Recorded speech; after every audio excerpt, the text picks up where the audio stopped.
Should you use Apple Music or Spotify in 2021? Now this might sound like a dumb question, but with it being a new year and me recently switching to Spotify after being an Apple Music subscriber for over 3 years, I feel like I have some new points to bring to the table. Let's take a look.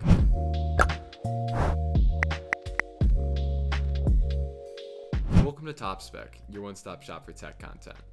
It goes without saying that this debate between streaming services has been going on for years, so I'm going to do my best to focus on what I believe are fairly new arguments. But before I do that, let's talk about the obvious.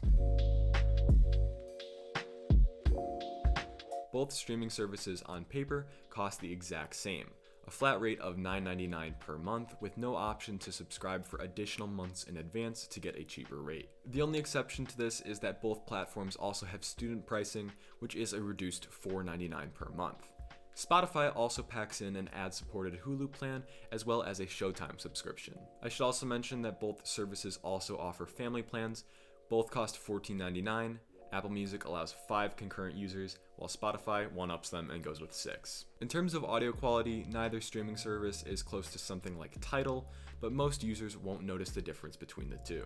Apple Music streams AAC, aka M4A audio files at a max quality of 256 kilobits per second, and Spotify streams OGG Vorbis and AAC audio files at a max quality of 320 kilobits per second. Now before you give Spotify too much credit, keep in mind that both AAC and OGG Vorbis are essentially just better versions of MP3 files that are still extremely lossy and highly compressed. That being said, Spotify technically has a higher streaming cap, but the actual difference in audio quality between the two services is negligible at most. When I was switching between Spotify and Apple Music last September, I had both services concurrently for about a month, and I would go and listen to the same song on both platforms, and I had no preference to either platform's quality. However, if you don't agree with that opinion, I would highly encourage you to leave a comment below, because audio quality is extremely subjective after all, and I would love to hear what you guys think too. This is going to seem like an extremely niche point to talk about, but the way that local files are handled is something that is extremely important to me, and I haven't seen a lot of people talking about it online, so I thought I would make it a key point of this video. Personally, I was an iTunes user long before I was an Apple Music subscriber, so I've built up a huge library of MP3s via individually purchasing songs and albums, as well as importing songs from other websites such as Bandcamp. Though the legacy iTunes program on Windows hasn't aged too well visually, it still has the wonderful built-in functionality of importing songs, editing all of their metadata, including titles, artists, album art, etc., and syncing it with the music app on your iPhone. Long story short, this is how I and many other people have listened to their local files along with their Apple Music libraries for a long time. Granted, it's not perfect nor the easiest to use, but once you know how to use it, it just works so well, and the amount of customization that you can do with it is incredible. I know people that have taken leaks from artists and put together pseudo albums just to fill the void of the music not actually being on streaming platforms. So it goes without saying that this has been the feature that I have missed most after switching to Spotify. Spotify does have a local file system of its own, which is far more user-friendly, but it is way more restrictive than iTunes, and it has a few problems of its own. First of all, Spotify lacks any in-app customization of MP3 files. After you import the file, you cannot change the name, the artist, or the album art. Additionally, the way that Spotify handles syncing local music with your phone is entirely different. You have to add the songs to a playlist and then click the download button, which will download all of the songs in the playlist to both your PC and your phone. Firstly, it means that anytime that you want to listen to albums from your local library on your phone, you have to create a playlist and then manually add all of the songs one by one in order and then download it. So it goes without saying that that process could take ages depending on how big your library is. Secondly, if you plan on putting local files in a playlist with other songs from Spotify, you have no choice but to download all of the songs from the playlist to both your PC and your phone if you want to listen to it on your phone. Now that's not a huge issue, but it is pretty clunky, and if you're downloading a lot of songs, that data adds up. The last thing I'd like to discuss is the inconsistency of local files actually syncing on Spotify.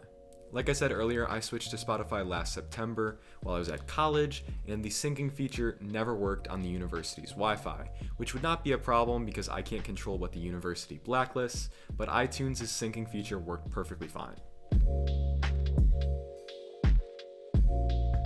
So I might have just dug pretty hard at Spotify, but you have to keep in mind that I was hyper-focused on one feature that you may or may not even end up using.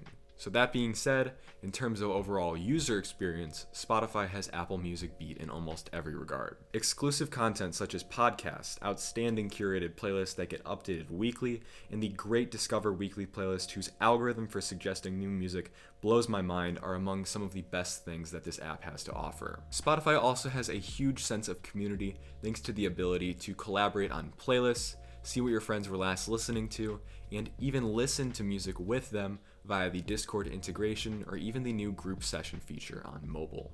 Apple Music's social aspect pretty much just allows you to add friends and let them see your playlists, so it goes without saying that there is a clear winner in this regard. In terms of UI, Apple Music has been playing catch up with Spotify. Recent UI updates in iOS have highly improved the app's look, but it's still not on the same level as Spotify's super simplistic yet feature-heavy UI. However, even though Apple Music is more cluttered than Spotify, I do miss its library system that allowed you to add albums to your library instead of just liking every song from an album or adding them to a playlist like you have to do with Spotify. All this being said, I think it's a fair argument to say that Apple Music is a little more geared towards album listeners, and Spotify is more for people who are into singles and making playlists. You might have been surprised by how many nice things I had to say about Apple Music during the course of this video. While I do miss many of the features that I have discussed in this video, I still believe that Spotify has the far superior user experience, and I have no regrets switching to it after a few months. The major takeaway I would hope that you get from this video is that Apple Music is not necessarily worse than Spotify in every regard, and I could understand why some people might continue to use it if they have a large system of local files or have been deep into iTunes for a long time. That being said, that's all I really have to say for this video, so if you enjoyed it, be sure to leave a like and check out our ever-growing catalog of videos. Thank you so much for watching, and we'll see you next time.